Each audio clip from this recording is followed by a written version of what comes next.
जाणीव होते.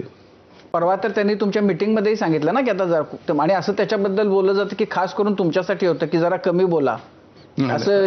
एक तुम्हाला सांगतो, शिंदे साहेबांचा माझ्यावर एवढा विश्वास आहे.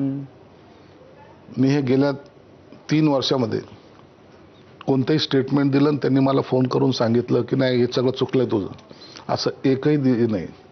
उलट एखादा विषय असेल, संजय हा तूच बोलला पाहिजे असं त्यांचा आग्रह असायचा. म्हणून मी तेवढी काळजी घ्यायचो की मला माझ्या नेत्याच्या बद्दल काय बोलायचं आहे, मला माझ्या पक्षाबद्दल काय बोलायचं आहे. एखादी लाईन मी जी चुकीची बोलली ती पक्षाला हानिकारक होईल, माझ्या पक्षाला त्याच्यामुळे त्रास होईल, आणि ते मी होऊ देत नव्हतोच, आजही नाहीच. आता असं आहे की काल तुम्ही तुमच्याच राज्यमंत्र्यांशी जे काही पत्रापत्री तिथे सगळे तुम्ही चव्हाट्यावर मांडली, तर ते काय, ते तुमचं हे जे बोलणं आहे त्याच्याशी सुसंगत आहे? सुसंगतच आहे, त्यात काय चूक? असं आहे की तुम्ही तुमच्या राज्यमंत्र्याशी जर तुमचं काही कोणत्याही बाबतीमध्ये जर समजा, म्हणजे तुम्ही त्यांना कामच करू देत नाही अशी त्यांची तक्रार आहे.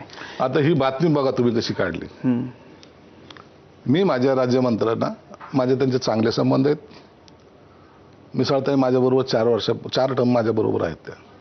मी त्यांना सांगितलं तुम्ही मीटिंग घेताना एखादा जर तुम्हाला निर्णय घ्यावासा वाटला तर तो मंजुरी पुन्हा मंत्र्याकडे येण्यापेक्षा मला तुम्ही सांगा, आपण बैठक अरेंज करत जाऊ, त्यात निर्णय घेऊ. तुम्हाला जे काही वाटत तुम्ही घेऊ नका, आपण घेऊ. तसं आपण म्हणजे तसं अखेरला ते कॅबिनेट मंत्रीकडे फाईल जाते, कॅबिनेट मंत्र्याची फाईल सीएम कडे जाते, हे प्रोसेसचा भाग आहे.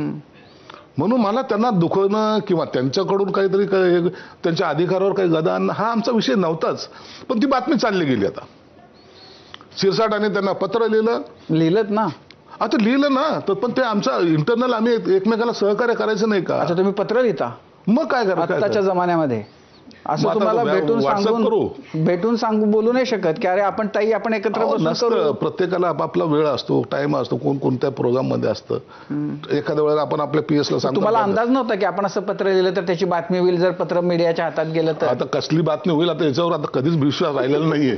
म्हणून मी आता काय जरी झालं तर आता प्रिकॉशन घ्यायला सुरुवात केलेली आहे. म्हणून तुम्हाला सांगितलं ना की आता